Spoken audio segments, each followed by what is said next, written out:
बाप रे! बाहेर किती कडक ऊन आहे यार. अशा वेळी उन्हातून घरात आल्यावरती आपलं पाऊल कसं सरळ फ्रिजकडे वळतं आणि आपल्याला थंड पाणी किंवा आईस्क्रीम शोधायला लागतो. बरोबर ना?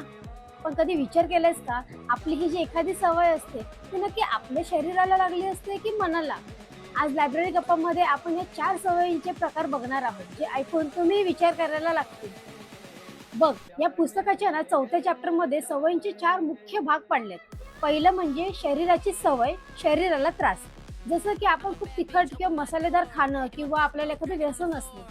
आणि दुसरं, शरीराची सवय, मनाला त्रास. जसं की आळस करून पडून राहणं किंवा शरीर सुस्त असतं, पण मनाला सारखं गिल्ट वाटत असतं. आणि तिसरं, मनाची सवय, शरीराला त्रास. जसं की जास्त टेन्शन आल्यावरती ओव्हर इटिंग करणं किंवा रात्री उशिरापर्यंत जागून मोबाईल स्क्रोल करत राहणं. आणि चौथं, मनाची सवय, मनाला त्रास. म्हणजेच विनाकारण चिडचिड करणं किंवा नकारात्मक विचार करत बसणं. आता सगळ्यात इम्पॉर्टंट काय आहे माहितीये? जर तुझी सवय शरीराची असेल, तर ट्रेनिंग शरीराला द्यावं लागेल आणि जर सवय मनाची असेल, तर मनाला ट्रेनिंग करावं लागेल. जोपर्यंत आपण आपल्या प्रॉब्लेमचं मूळ शोधत नाही, तोपर्यंत सवय बदलणं अशक्य आहे. म्हणूनच आधी स्वतःला ओळखा आणि मगच बदलायला सुरुवात करा. तर मग तुमची अशी कोणती सवय आहे जी तुमच्या मनाला किंवा शरीराला नडतेय? कमेंटमध्ये नक्कीच सांगा.